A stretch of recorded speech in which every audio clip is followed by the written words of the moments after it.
He was a billionaire titan, the king of Wall Street. She was his silent, simple wife, unseen and unheard. In front of 20 million people on live television, he laughed and called her his greatest charity case. He thought he was untouchable, the master of his universe. He didn't know that his simple wife was the secret architect of his entire empire, and he definitely didn't know that she was just hours away from taking every single penny of it back. This is the story of how one public humiliation triggered the most calculated and brutal corporate takedown in modern history. The penthouse apartment overlooking Central Park wasn't a home. It was a statement. 3 floors of glass, steel, and marble, curated to within an inch of its life. It was less a living space and more a monument to Julian Thorne. And Julian Thorne was a man who loved monuments to himself. He was, by all accounts, the man who had everything. As the CEO and founder of Thorne Dynamics, he was the brash, charismatic face of modern finance. Forbes had just crowned him Man of the Year. His face, all sharp angles and a predatory smile, was plastered on the cover, the headline screaming "The Midas Touch." His wife, Elara Vance, was not on the cover. She was rarely in the picture at all. This morning, the apartment was a flurry of controlled chaos. Stylists, publicists, and assistants buzzed around Julian, who sat in a custom Italian leather chair like a king holding court. He was preparing for the biggest interview of his career, a live primetime special on the global business network GBN, with the network's star anchor, Mark Sterling. Elara watched from the doorway of the library. She was, as always, dressed simply. A grey cashmere sweater, dark trousers. Her brown hair was pulled back in a simple knot. She was the muted beige background to his vibrant, screaming primary colour. "Arthur," Julian barked, not looking up from his phone. "Tell the GBN producer I want the Chiron to read Founder and CEO, not just CEO, and make sure they use the Forbes cover in the B-roll. It's non-negotiable." "Already handled, Julian," his chief counsel Arthur replied smoothly. Julian finally looked up and saw Elara. His perfect smile didn't reach his eyes. "Ah, Elara, there you are. What do you think of the suit, Brioni? Bespoke?" "It looks very sharp, Julian," Elara said. Her voice was soft, almost tentative. "Sharp? Yes?" He stood and straightened his tie. "You, on the other hand?" He circled her, a frown creasing his brow. "Is that what you're wearing?" A young stylist, eager to please, rushed over. "Mr. Thorne, we have the Chanel suit you approved for Mrs. Thorne." "Good. Go. Put it on," he ordered Elara with a dismissive wave. "We're on in 3 hours. You're sitting in the front row, for God's sake. You can't look like the help." Elara's face remained perfectly unnervingly still. She didn't flinch, didn't argue. She simply nodded. "Of course, Julian." As she walked away, Julian laughed to his publicist, a woman named Chloe. "My God, can you believe it? She'd show up in burlap if I let her. She's my little charity case. No idea what to do with the money I've given her." Chloe forced a laugh. Everyone in Julian's orbit knew the rules. Julian was the genius, Julian was the sun, and everyone else, especially his wife, merely orbited his magnificent glow. Elara went to their bedroom, a vast, cold space of white marble and grey silk. The Chanel suit was laid out on the bed. It was beautiful. It was also, in Elara's mind, a costume, a uniform for the role she played, the grateful, silent wife.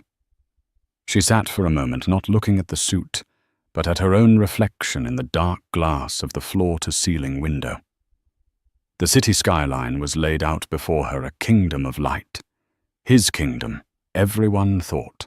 She had met Julian 12 years ago. He was a junior analyst at Goldman Sachs, drowning in debt, but overflowing with a toxic, magnetic confidence. She was a postgrad at MIT, completing her doctoral thesis on predictive financial modeling. He was the dazzling speaker. She was the quiet listener. He saw her a shy, brilliant woman with no social connections, and saw a tool. She saw him a man with boundless ambition and a complete lack of scruples, and saw a vessel. He had pitched her an idea for a firm. He would be the face, the rainmaker. He just needed an edge. Elara was the edge. She built Prometheus, an algorithm, a black box of such complexity and predictive power that it didn't just beat the market, it was the market. It analyzed petabytes of data, weather patterns, geopolitical tensions, shipping manifests, social media sentiment, and executed trades with terrifying precision. Julian didn't understand a single line of its code. He just understood the results: money. Incomprehensible, staggering amounts of money. The agreement, scrawled on a napkin in a campus bar, was simple. He would be the face. She would be the engine. They would be partners. Then came the marriage. Then came the fame. Then came Thorne Dynamics, a company built entirely on her genius, and slowly partners became Julian Thorne and his quiet wife. Elara stood and touched the cold glass. He had forgotten that napkin. He had forgotten the late nights, the code, the architect of his success. He had come to believe his own hype that he was the Midas, the genius. He had forgotten that the person who builds the house also knows where all the load-bearing walls are. And she knew better than anyone exactly how to make the whole thing collapse. She calmly unbuttoned her sweater, her eyes fixed on the horizon. Tonight on GBN, he wanted a show. He had no idea what a show she was about to give him. The Global Business Network studio in Manhattan was electric. The set for The Sterling Report was massive, a gleaming amphitheater of glass and data streams designed to make its guests feel like they were at the center of the financial universe. Julian Thorne was born for this. He strode onto the set, shaking Mark Sterling's hand with a firm alpha male grip, flashing his signature smile for the cameras. He was a conqueror in his element. Elara was escorted to her seat in the front row, directly in Julian's line of sight. She was wearing the Chanel suit. She looked elegant, expensive, and completely invisible. Her hands folded primly in her lap. "Julian," Mark Sterling began, his voice smooth as aged whiskey. "Welcome, and congratulations on the Forbes cover. Man of the Year. It seems there's nothing Thorne Dynamics can't do." "What's the secret?" "The secret, Mark," Julian said, leaning in, "is that there is no secret. It's just grit. It's vision. It's seeing the board when everyone else is just looking at the pieces. While other firms are drowning in bureaucracy, we're agile, we're hungry, and I'm not afraid to make the hard calls." The interview was a masterpiece of self-aggrandizement. Julian was on fire. He spoke about his instincts, his gut, his unrelenting drive. He never once mentioned a team, an algorithm, or a partner. It was all I, me, my. Elara watched, her expression unreadable. The studio lights were hot, but she felt a chill settle over her. Then Mark Sterling shifted gears. "Julian, you've built an empire, but we all know no man does it alone. We have your wife Elara in the audience tonight, a beautiful woman." The camera dutifully panned to Elara, who gave a small, tight-lipped smile. "She's been with you since the beginning, before Thorne Dynamics. How much of this success do you credit to her? What role does she play in the life of the Midas man?" The audience cooed. It was the perfect softball question. A chance for Julian to be human, to be gracious, to thank the woman who stood by him. Julian Thorne looked at Mark. Then he looked at Alara. And then, to the shock of everyone, he chuckled. It wasn't a warm, loving laugh. It was condescending, dismissive. "Alara. Oh, Alara. She's fantastic," he began. The camera was tight on his face, which was gleaming with arrogant charm. Well, let's be honest, Mark. We all have our roles, don't we?" He turned, pointing directly at Alara in the front row. The camera followed his gesture, putting Alara on a split screen with her husband. 20 million people were watching. Alara's greatest skill, Julian said, his voice dripping with faux affection, is her ability to organize. My closets are immaculate. The dinner party seating charts flawless. She's a wonderful hostess. Mark Sterling's smile wavered. This was not the answer he expected. "So, she's your rock, your support system." "My support system." Julian threw his head back and laughed. "Mark, let's be real. A man like me, a man running at my speed. I need a partner who can keep up. Alara, she's not exactly a numbers person. She's simple. She's a comfort." He wasn't done. He was reveling in this in his own perceived magnanimity. "I found her, you know," he continued, as if sharing a charming anecdote. "She was just a student. No family, no connections. I gave her all this." He gestured at the studio, the lights, the life. "I like to think of her, and I say this with all the love in my heart. I like to think of Alara as my greatest charity case. And look how she's blossomed. She's wearing Chanel." The studio was dead silent. The thud of that comment was so loud, so brutal, that even the crew winced. Julian, blinded by his own spotlight, seemed to think he'd just been charming. Mark Sterling, a true professional, was visibly stunned. "Well, that's one way to put it." But the camera was still on Alara. She hadn't moved. She hadn't flinched. She hadn't cried. She simply sat there, her hands in her lap, her face a pale, still mask. And then she did something very strange. She looked directly into the camera lens. Not the studio camera, but the live feed camera. The red light camera. The one broadcasting her humiliation to the world.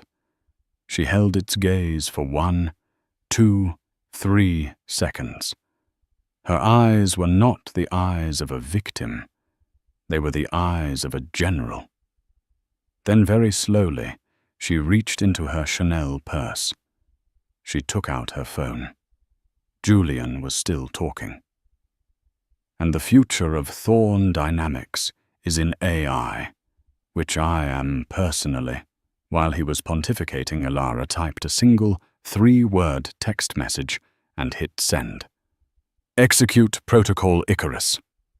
She placed the phone back in her purse, stood up from her front row seat, and without a single look back at her husband, walked out of the studio. The live feed cut back to a flustered Mark Sterling and a suddenly confused Julian. Where is she going?" Julian stammered, his bravado finally cracking. I'm not sure," Mark said. "We'll be right back after this break." The broadcast cut to a commercial for a luxury car, but in the control room, a producer was screaming, "Get a camera on her. Follow the wife." It was too late. Alara Vance was already in the elevator, her face as cold and hard as the marble in her penthouse. The show was over. The execution had just begun. To understand what happened next, one must understand the truth of Thorne Dynamics. The truth hidden behind layers of NDAs, offshore accounts, and Julian's colossal ego was that Thorn Dynamics was a lie. The real company, the one that actually mattered, was called Vance Algorithms LLC. It was registered in Delaware with its primary holdings managed by a trust in Zurich. Its sole owner and managing partner was Elara Vance. 12 years ago, in that college bar, Elara had listened to Julian's pitch. He was handsome, ambitious, and utterly compelling. But she wasn't a fool. She had read his personality in minutes. He was a narcissist. He needed adulation more than he needed oxygen. He would take her work, her Prometheus algorithm, and claim it as his own. She knew this. So she had made him a deal. "I will build the engine, Julian," she had said, sliding the napkin with her first lines of code toward him. "But you will never ever own it. You will be the face, the name, the CEO. You can have 90% of the fame. But I will retain 51% of the assets. Always." He had been so desperate for her algorithm, he would have agreed to anything. 51%, why not 50-50 partners? Because 50-50 implies a discussion. She said, her voice quiet. "This will not be a discussion. I am giving you a license to use my work. I am not giving it to you. 51%. My terms." He signed. He created Thorn Dynamics as the public-facing shell. Elara created Vance Algorithms as the quiet, ironclad holding company that legally owned the Prometheus intellectual property and, more importantly, 51% of Thorn Dynamics shares. For a decade, Julian had operated under the delusion that he was in charge. He controlled the public 49%. He made all the calls. He hired, he fired, he bought the penthouses and the private jets. He never realized that Elara, working from a small, secure home office that he never entered, was the system administrator. She had the root access. Prometheus wasn't just on the Thorn Dynamics servers. It was leased to them. The algorithm that ran their entire multi-trillion-dollar portfolio was piped in from an external secure server cluster in Switzerland, a server that only Elara Vance could access. She let Julian believe he was the master. She took her allowance, as he called it, which was a laughably small salary. What he didn't know was that Vance Algorithms was also running its own portfolio. The secret fortune. While Thorn Dynamics was making impressive double-digit returns that dazzled Wall Street, Elara was using the full unrestricted power of Prometheus in the dark pools in foreign exchange and commodities. She wasn't just making millions.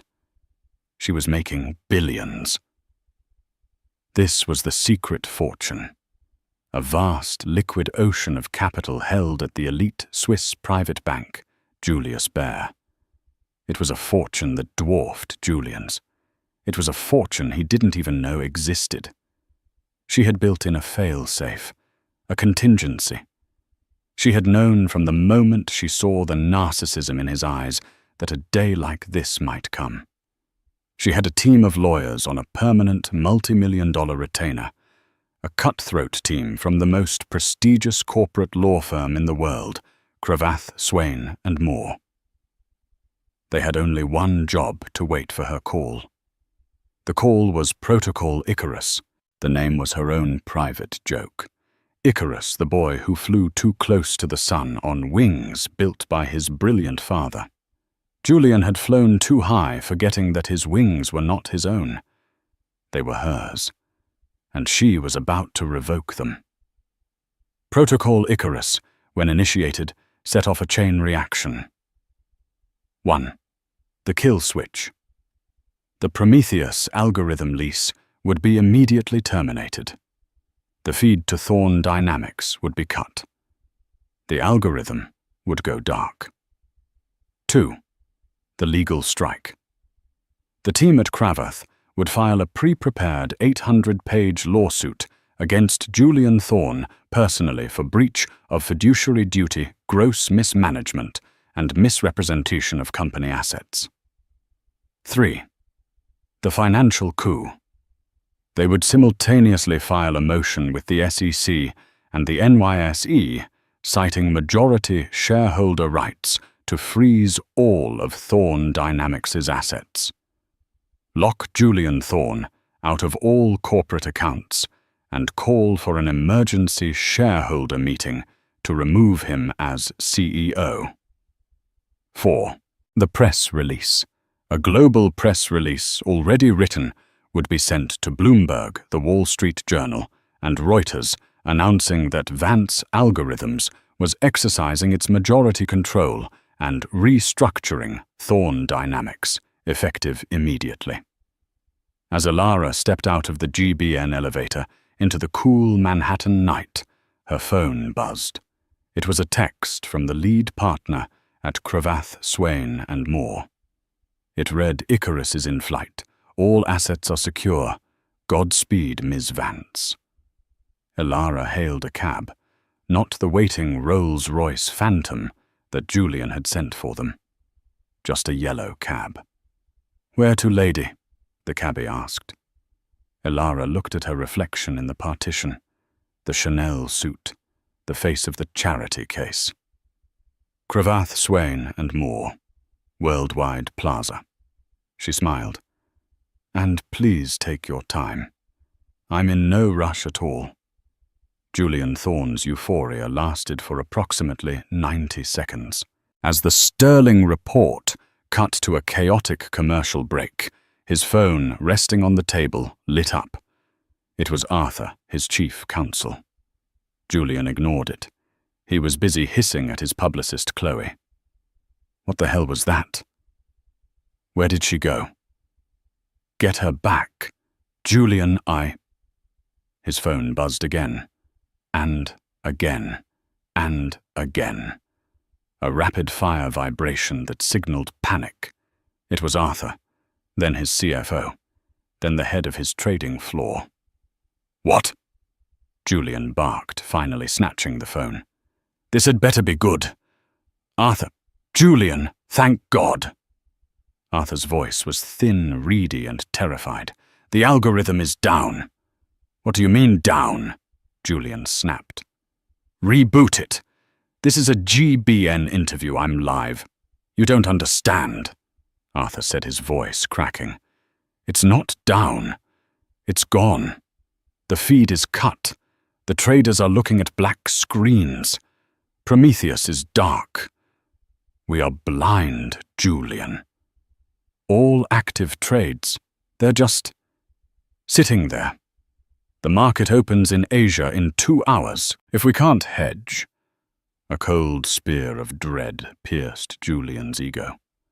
"What do you mean, gone? Call the tech team." "I did. They said the access is terminated by the primary user. Julian, who is the primary user?" Julian's blood ran cold. "Elara." He stormed off the set, ignoring Mark Sterling's calls, and sprinted to the green room. He grabbed Chloe by the arm. "Where is she? Where is my wife? She left Julian. She got in a cab." "Find her," he roared. He dialed Elara's number. It went straight to voicemail. He dialed again. Voicemail. His phone buzzed with an incoming call. It was his private banker at JP Morgan Chase. "Julian, what is going on?" The banker's voice was frantic. "We just got a notification from a legal firm. Cravath, Swaine & Moore. Something about an asset freeze, Julian. They're freezing everything. Thorne Dynamics, your personal accounts, your credit lines. It's all pending an SEC review." SEC. Julian felt the room spin. The Brioni suit suddenly felt 3 sizes too small. They're citing majority shareholder complaints. Julian, who is Vance Algorithms. Julian collapsed into a chair. Vance. His mind raced. He had a vague, foggy memory.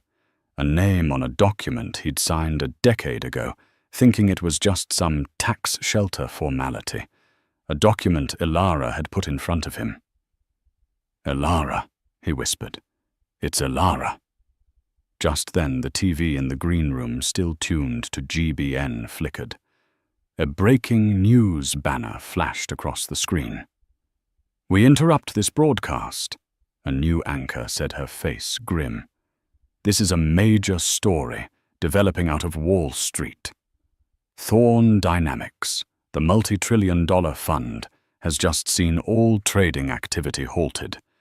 We are getting a press release." The text of the press release appeared on the screen. "For immediate release. Vance Algorithms LLC, the majority shareholder of Thorn Dynamics, has today filed an emergency motion to remove Julian Thorn as CEO, citing gross mismanagement and breach of fiduciary duty. All company assets have been frozen pending a full audit. Ilara Vance, the founder and CEO of Vance Algorithms and the chief architect of the Prometheus trading system, will assume direct control of all operations effective immediately." Julian stared at the screen. His face was white. "The chief architect," he read aloud. "Ilara Vance, CEO." His world, so solid and magnificent just 10 minutes ago, was dissolving. The Midas touch was a myth. The man of the year was a fraud. He wasn't the king. He wasn't even a player. He was just the loud, obnoxious mascot.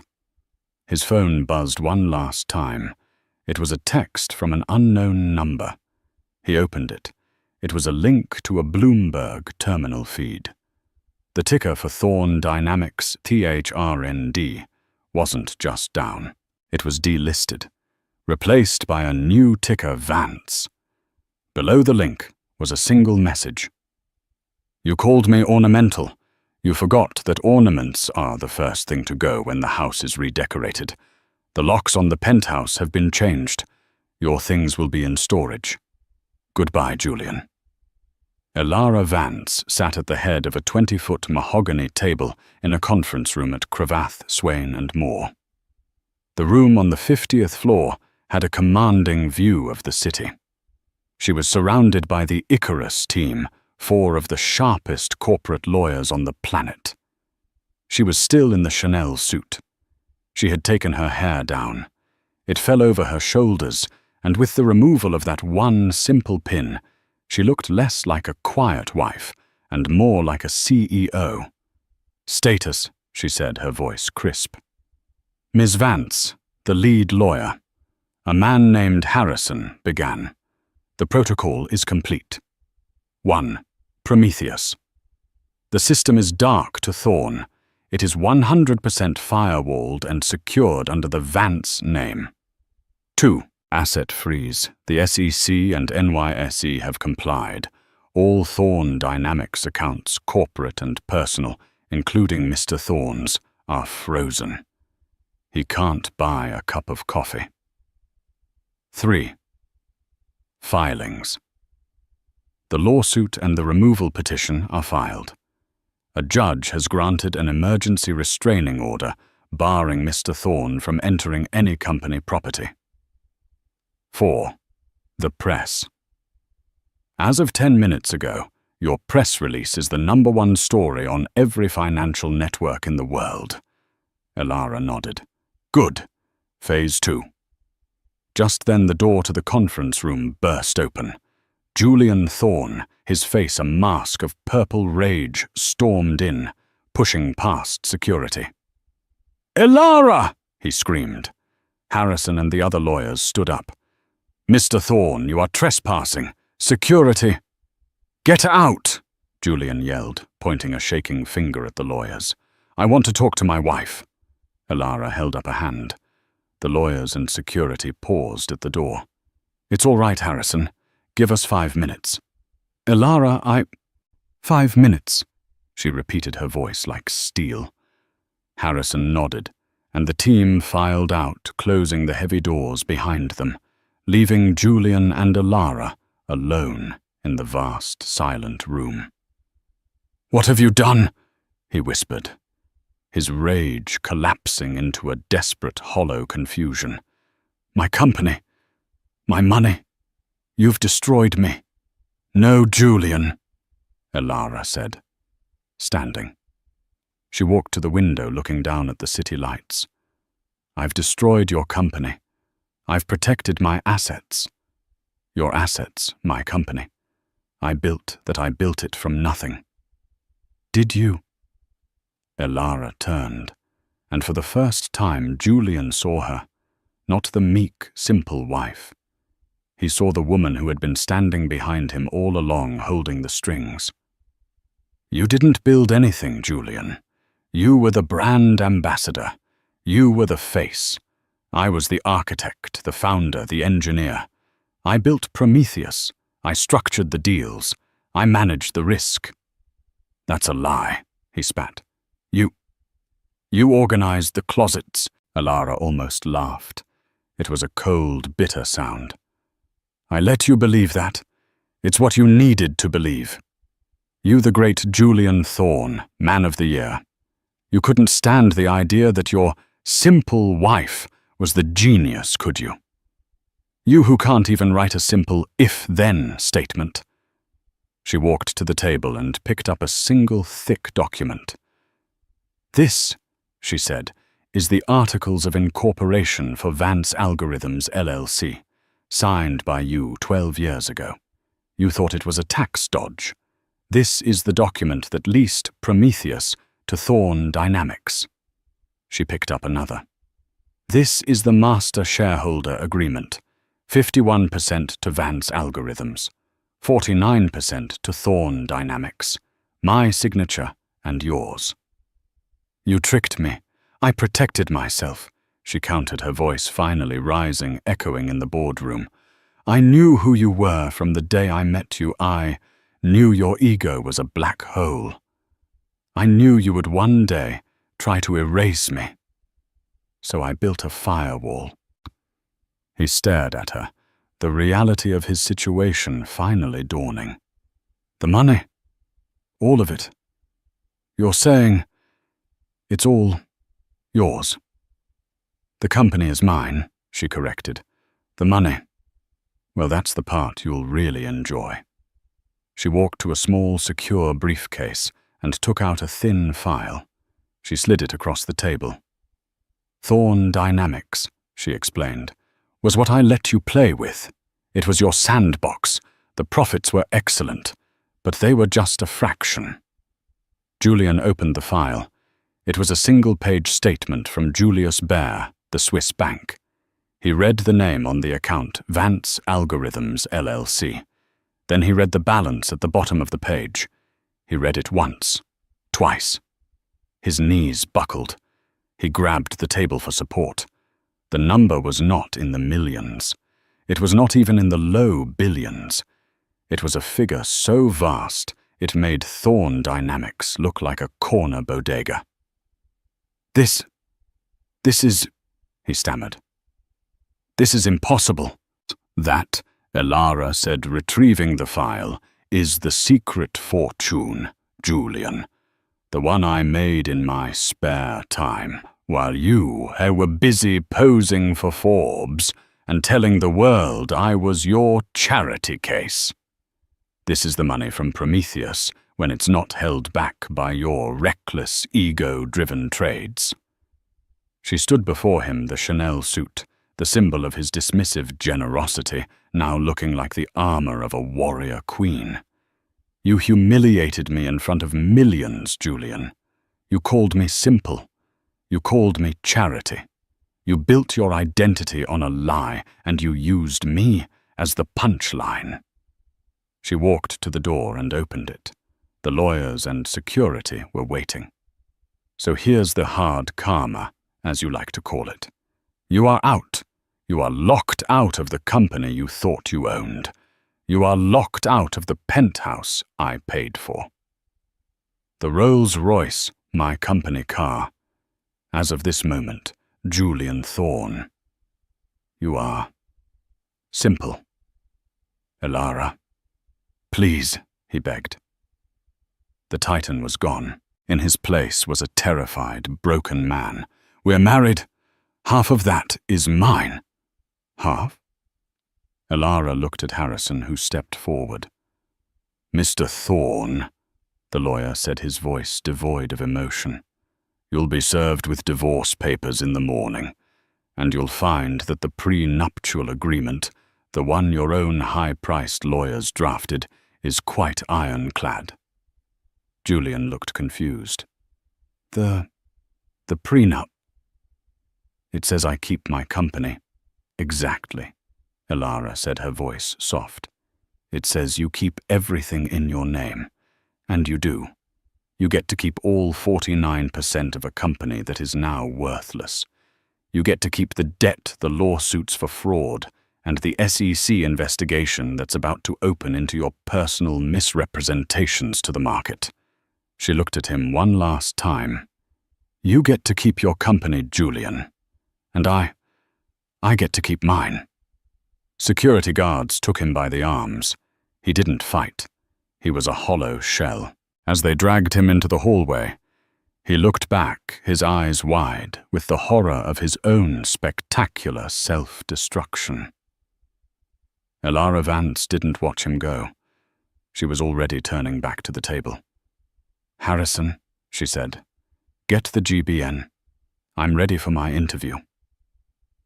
The next 24 hours were a blur of financial and social carnage for Julian Thorne. The King of Wall Street became a pariah overnight. When he was escorted out of the Cravath building, he wasn't met by a Rolls-Royce. He was met by a swarm of reporters alerted by the GBN breaking news flash. "Mr. Thorne, is it true you've been fired? Who is Elara Vance? How much did you misrepresent to your shareholders?" He shoved through them a man possessed his Brioni suit, now crumpled, a visible symbol of his fall. He tried his credit card at a subway station. Declined. He tried to call his friends, the other titans of industry. No one picked up. He was a ghost. The hard karma, as Elara had called it, was swift and brutal. The Wall Street Journal ran a scathing front-page story. "Throne of Lies. The Midas Man was a mascot." The article detailed with leaked precision how Julian's instinct was just him taking credit for Elara's algorithm. Forbes, in an unprecedented move, issued a full retraction of their Man of the Year cover. Their statement was humiliating. "We were misled by the fraudulent claims of Mr. Thorne. The true Man of the Year was in fact a woman, Elara Vance." His social clubs, from the Metropolitan Club to the New York Athletic Club, suspended his membership, citing conduct unbecoming. But the worst was the legal fallout. The SEC investigation was no longer a threat. It was a reality. He was being investigated for securities fraud, for lying to investors, for misrepresenting the core assets of his own company. The 49% of Thorne Dynamics he owned was now a 49% stake in a mountain of lawsuits and debt. He wasn't just broke. He was catastrophically in debt. He ended up in a cheap hotel in Queens, paid for with the last $200 in cash he had in his pocket. He watched the small, grainy TV as Mark Sterling on GBN conducted the interview of his career. "Welcome back," Mark said, his face electric with the scoop. "My guest tonight needs no introduction, though it seems we've all been introducing her incorrectly. She is the founder of Vance Algorithms, the chief architect of the Prometheus system, and the new CEO and majority owner of the newly restructured Vance Thorne Global. Please welcome Elara Vance." The camera panned to Elara. She was in the same studio where just 24 hours earlier she had been publicly shamed. She was wearing a simple, elegant dark blue dress. She looked powerful. She looked comfortable. She looked free. "Ms. Vance," Mark began. This is without question the most stunning corporate takeover in a decade. Tell us, why now? Elara looked into the camera. She was not the same woman. Her voice was clear, confident, and resonated with authority. My work has always been my priority, Mark. For 12 years I was content to be the architect, not the face. I value privacy. I value the data. But it became clear that the public face of the company, Mr. Thorne, was no longer aligned with the company's core values of integrity and data-driven truth. He was your husband, Mark pressed. He humiliated you on this very set.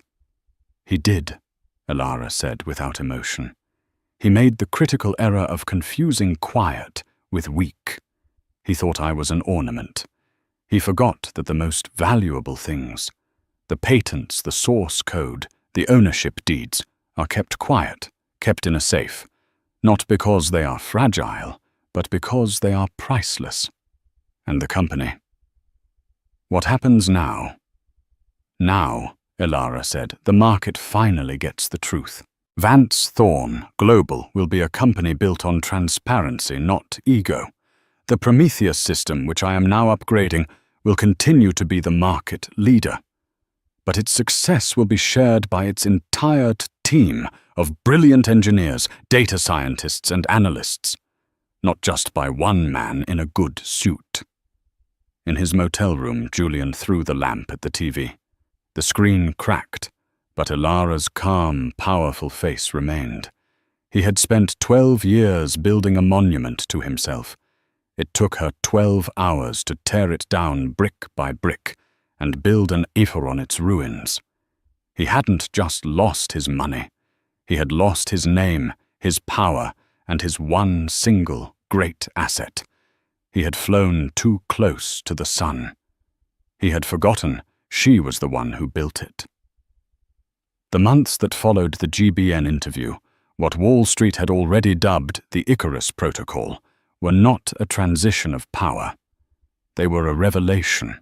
Elara Vance did not just take over Thorne Dynamics.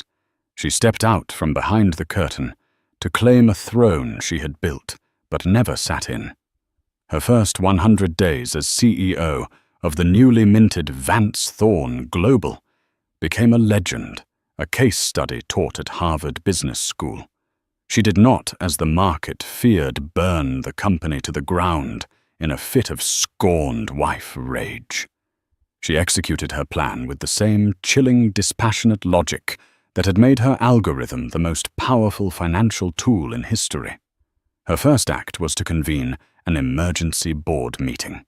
The old board, Julian's hand-picked collection of golf partners and old money sycophants, gathered in the opulent, dark wood-paneled boardroom on the 80th floor of Thorne Tower. They were prepared for a fight, or perhaps a tearful plea. They were not prepared for Elara. She walked in, not in a Chanel suit, but in a simple, dark grey Roland Mouret dress. She carried a single, slim laptop. She did not sit at the head of the table.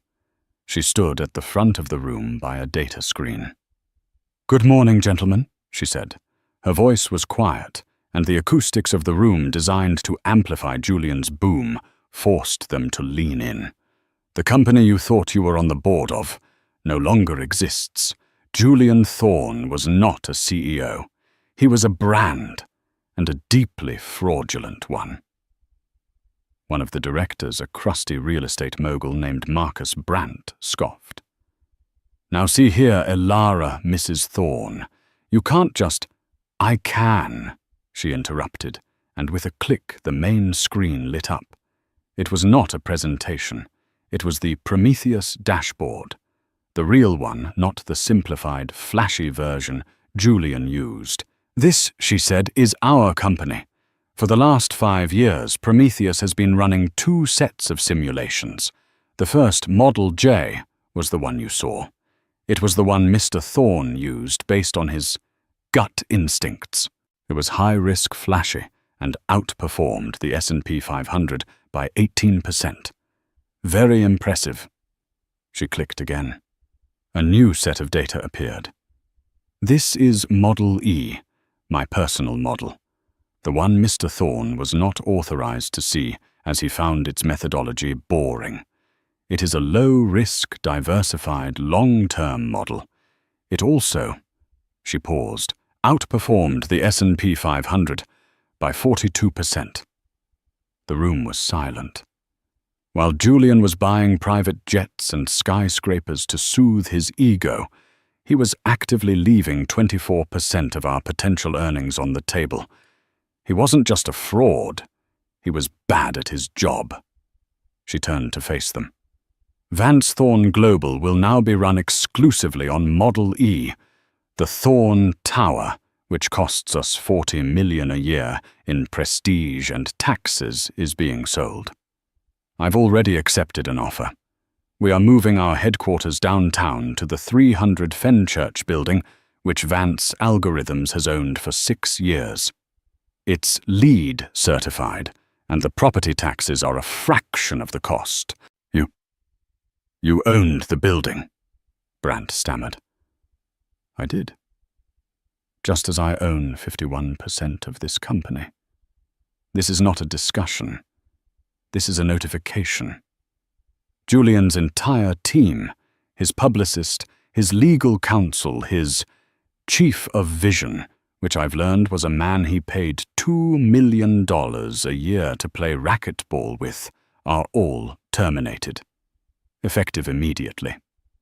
She then introduced her new team. She had poached Dr. Aris Thorne, no relation, the head of predictive analytics at Google's DeepMind. She brought in a new COO, a woman who had quietly run the largest sovereign wealth fund in Norway. She had, in 72 hours, assembled a team of architects who had been like her overlooked and underestimated. The old board was gutted, restructured, and reformed. By noon, the King's Court had been entirely dismantled and replaced by a cabinet of true geniuses. The media, of course, was in a frenzy. They were desperate to paint Elara as a black widow or a dragon lady. They sent their sharpest, most cynical journalist, Rebecca Fry, of the Wall Street Journal, to get the first exclusive interview. Fry arrived at the new minimalist downtown offices expecting a woman scorned. She found a CEO. Ms. Vance. Fry began, her voice edged with skepticism. Your ex-husband is facing multiple indictments. You've seized control of a $12 trillion portfolio. A lot of our readers see this as the most expensive and most brutal divorce in history. Was this in the end just about revenge? Elara, sitting across from her at a simple, unadorned desk, looked at her. Revenge is a poor financial model, Ms. Fry. It's too emotional. It's messy. My algorithm doesn't account for revenge because it's an irrational variable. So what was this? This, Elara said, was a correction. The system had a bug. A critical error that was causing instability, misallocating resources, and threatening the entire structure. Julian Thorne was the bug. I just debugged the system. You call your husband of 12 years a bug. He called me a charity case in front of 20 million people. Elara countered, her voice remaining perfectly level. He saw me as an ornament. I simply chose to see him for what he was, a non-performing asset, a liability, and I did what any good CEO would do. I cut the liability and protected my assets. Fry, for the first time in her career, was at a loss for words. Elara took her to the new server room, the true heart of the company. It was a cold, vast humming space. Julian, Elara explained, liked to say he had the Midas touch. He liked to tell people he could feel the market. This is what was actually doing the work. Not a touch, not a feeling, just 100 petabytes of raw data processed through a quantum model I designed during my postdoc at MIT. Do you know what his last gut decision was? He wanted to short the entire US dollar to buy a controlling stake in a chain of luxury. Yodeling resorts in Switzerland. Prometheus calculated an 89.9% chance of total catastrophic failure. I, of course, vetoed the trade. Rebecca Fry's resulting Wall Street Journal article was a bombshell. The headline was simple: "Don't call it revenge, call it a reboot." The article and the accompanying Forbes cover, "The Architect," how Elara Vance quietly built and then saved Wall Street's biggest empire, recoded the narrative. Elara wasn't the wife who took the company. She was the founder who had finally taken it back. The Vance ticker didn't just soar. It became the single most stable and trusted stock on the planet. And Julian. His free fall was as spectacular as his rise. The hard karma was not just financial, it was total. His trial was a pathetic spectacle. Stripped of his money and his high-priced Cravath lawyers, who now worked for Elara, he was left with a court-appointed defense attorney who looked perpetually exhausted. Julian, sallow and thin, in an ill-fitting suit, tried to play his old hits for the jury. "I was the vision," he declared from the stand, his voice cracking. "I was the rainmaker. She was just the numbers. She's lying. She tricked me. She was the help, my charity case." But the prosecution, armed with terabytes of data from Elara's own servers, painted a different picture. They showed the jury the emails where Julian explicitly claimed credit for trades that Prometheus had run. They showed the reports he had signed full of fraudulent numbers he hadn't even bothered to read. The final nail, however, came from Elara herself. She was called as a witness for the prosecution. She walked into the courtroom, not with triumph, but with the same calm precision. She did everything. The prosecutor asked the killer question, "Miss Vance, is it your testimony that your ex-husband, Julian Thorne, knew he was committing securities fraud?" Elara paused, her gaze resting on Julian for a single, cold second. She could have buried him. She could have said yes. Instead, she gave the truth. "Mr. Thorne is a man of profound self-belief," she said, her voice clear in the silent room. "To know one is committing fraud implies an understanding of the truth. Mr. Thorne does not concern himself with data that contradicts his own narrative. He didn't understand the numbers, so he invented his own reality. He wasn't just lying to the shareholders. He was and is lying to himself. The fraud was a necessary byproduct of his own pathological need to be seen as a genius. It was more devastating than any accusation. She hadn't just called him a liar. She had proven him an incompetent, arrogant fool. She had destroyed him with data. The verdict was swift, guilty on all counts, the judge citing the staggering arrogance and willful ignorance of the defendant, sentenced him to 7 years in a minimum security federal prison. His 49% stake in the old Thorne Dynamics was seized by the government to pay the first wave of SEC fines. He was left with nothing, not even his name, which was now synonymous with failure. 1 year later, Elara Vance stood at a podium at her alma mater, MIT. She was not there as a CEO. She was there as an alumna. The auditorium was packed. "My name is Elara Vance," she began, her voice warm. "For over a decade I had another name. A name that came with a beautiful penthouse, expensive suits, and a very specific role to play. I was the quiet wife, the support system, the simple one." A murmur went through the crowd. "Last year," she continued, "I was called in front of 20 million people a charity case, and the man who said it, he was half right. I was his charity. He gave me so much. He gave me a front row seat to watching a man be utterly consumed by his own ego. He taught me that vision without data is just a hallucination. He taught me that charisma without integrity is just a con. And he taught me that if you build something, anything, a company, a line of code, a life, you must own it. You must protect it. And you must never, ever let someone else put their name on your work. He thought that humiliation would break me. But to an engineer, humiliation is just data. It's a stress test. It's the system showing you in no uncertain terms where there is a critical structural flaw.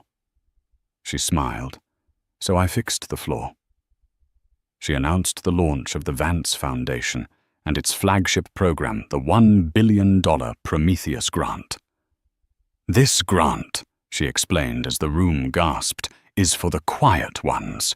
It is for the student in the back of the lab at 3 a.m. It is for the women who are told they are not a numbers person. It is for the architects, the engineers, and the coders who don't want the spotlight. They just want to build the future. It is for the people who do the work.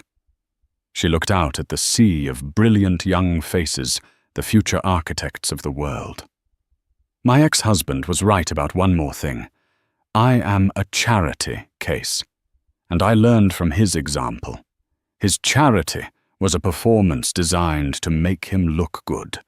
My charity is designed to do good. His was an investment in his own ego. This is an investment in all of you. He thought he was Midas, she concluded. He forgot. The thought Midas was a tragedy, a story about a fool who valued gold over a human being.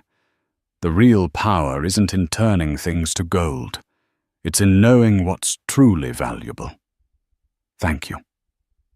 She left the stage to a thunderous standing ovation, not as Alara Thorne, the victim, or Alara Vance, the wife, but as Alara Vance, the architect, the woman who had been humiliated in front of millions, and who had turned that humiliation into the foundation of an empire, one built not on lies or ego, but on the unassailable, beautiful, and brutal logic of the truth.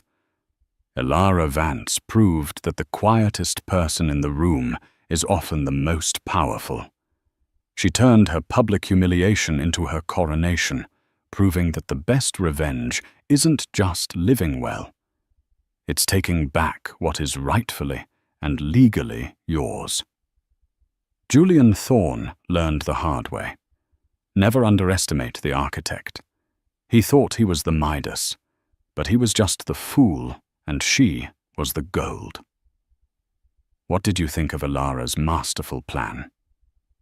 Was Julian's downfall a case of hard karma, or was it just a brilliant business decision? Let us know your thoughts in the comments below. If you loved this story of drama, revenge, and ultimate justice, please show your support by hitting that like button. Every like helps our channel grow. Don't forget to share this video with a friend who loves a good story of a Titan's fall. And most importantly, if you want more real-life drama and tales of karma, make sure you subscribe to our channel and ring that notification bell. We read every single comment, and your support helps us create more content just like this. Thanks for watching.